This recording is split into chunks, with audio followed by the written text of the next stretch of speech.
কোনো এক সময় এক কৃষকের খামারে অনেকগুলি মোরগ মুরগি ছিল।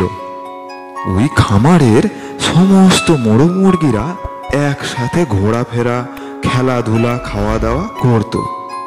কিন্তু তার মধ্যে একটি মোরগ ছিল খুবই হিংসুটে। ওই মোরগটি অপর সকল মোরগ মুরগিদের সকল সময় হিংসে করত।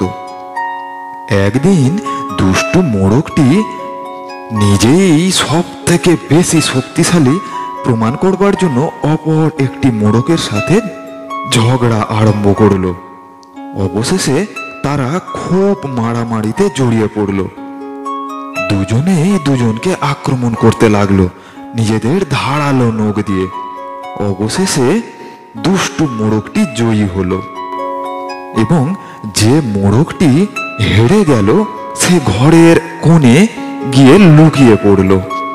এইদিকে দুষ্টু মোরগটি যেহেতু জয়ী হয়েছে, তাই সে অপর সকল মোরগ মুরগিকে বলতে লাগলো যে আমি সব থেকে বেশি শক্তিশালী ও আমি সব থেকে বেশি বলবান।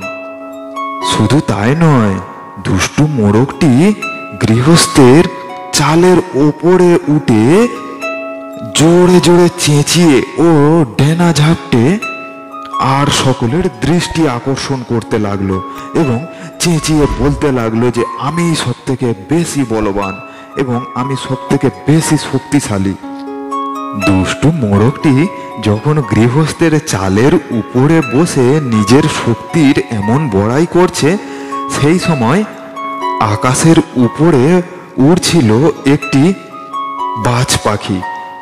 দুষ্টু মোরগটি আর সকলের দৃষ্টি আকর্ষণের সাথে সাথে সেই বাজ পাখিটিরও দৃষ্টি আকর্ষণ করলো। সঙ্গে সঙ্গে বাজ পাখিটি উপর থেকে নেমে এলো এবং এক ছোঁয়ে মোরগটিকে তুলে নিয়ে চলে গেল।